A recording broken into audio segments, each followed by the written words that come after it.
हाथी पाखकू के भिड़ंतु नहीं दयाकोरी तुमको अनुरोध कराउछि। सोनिया भाई उठी जातु हाथी टेक्का मारले तमे पारिबो नहीं दयाकोरी तमे साइड जाओ।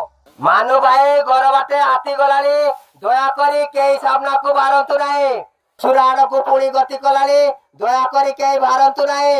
झारखंड दलमा जंगल रु आसीतिबा हाथी पल फेरी जाइछन्ति किंतु गोटिए छुआ हाथी को छाड़ी देइछन्ति बा गोठरू से वर्तमान नीलगिरी एई अंचल रे बुलुची जामुडिया अंचल रे सीधासल भाव छवि आपण देखुथिबे। हाथीटी खेताक्त अच्छी तेणुक सी बिलर तो बुलूची किंतु ताको अंचलवासी मैंने देखा भिड़ जमुंट एसबू भितर खेताक्त हाथीर रक्त झरुवा देखा जाउची।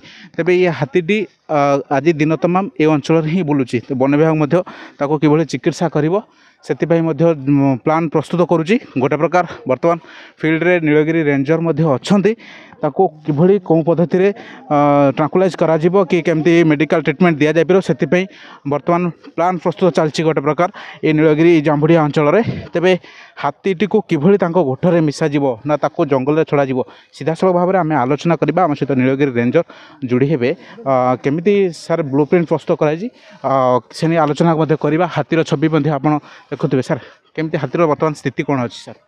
स्थिति आम जहाँ देखुँ तार तोल पार्टी कौन गोटे क्षत जना पड़ुची तेणु डॉक्टर सार आसचंती तेणु डॉक्टर सार को अनुध्यान पर कौन पदक्षेप आवश्यक हम सार को इंस्ट्रक्शन रे डीएफओ सार को एवं आरसीसी सार को तत्वावधान रे जहाँ आवश्यक पड़ो से पदक्षेप। सर कौन से गुठ हाथी जो आसते से फेरी जाइछन ना? हाँ गुठ हाथी फेरी जाइछन एटा रही जेते क्षत अवस्था रे बोधे से जाई पारिनी बा कौन गोटे असुविधा है जाई पारिनी तेणु सकाळे हेतिला लोकंकर ओहल्ला से जाई पारिनी रही जाइछि।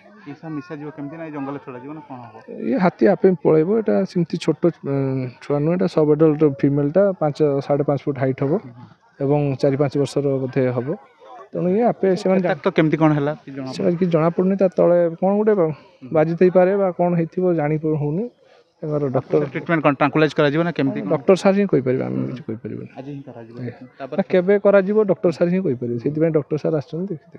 तेबे शुणुले नीलगिरी रेंजर मनोहर खाँ सूचना किभली भाव में हाथी को स्वास्थ्यावस्था को स्थिर को अणाଯିव कहीं जो भाव में खेताक्त अच्छी चिकित्सा करा एवं गोठ हाथी में मिसवाई प्रयास करा सूचना दूसरे एसबू भितर नीलगिरी जांभुडिया अंचल गोटे प्रकार लोकों भितर भय खेलिक रही जेहेतु हाथी खेताक्त अच्छी और कौन परिस्थिति भी कच्चा घर मुहां हो पाए जहाँ दिन में छवि देखा मिलता। तेज सबुठ बड़ चिंताजनक विषय ताको किभली भाव सुस्थ करा गोठ सहित मिसाजिव।